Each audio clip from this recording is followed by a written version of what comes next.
I'm pleased that he's decided to take a knee. Uh, I think that Darren Sammy and Pommy and Bangwa's commentary just after it happened was quite telling. Both are people of colour, and both were clearly.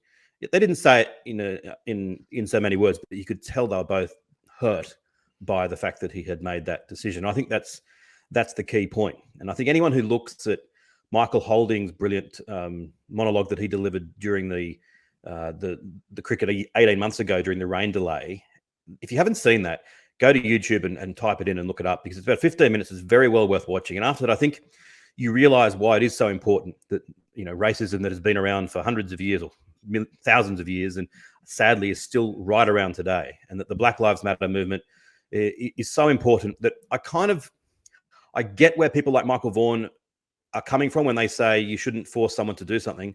But I just think in the grand scheme of things, if you listen to the way that those two commentators reacted, if you watch what Michael Holding said, and you really understand what a massive issue it was, I think I would say that most people would say that it's the right thing to do. And so I'm really glad that he has now decided to do it. But it's been a very disappointing few days.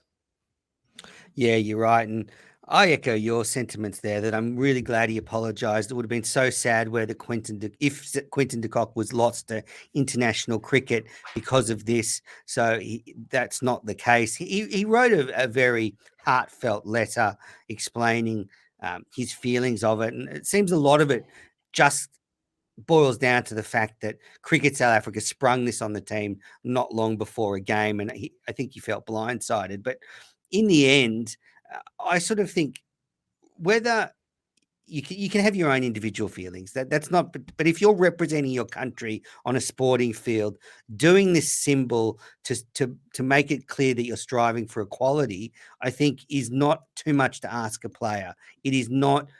It's not sort of infringing on their rights as a human.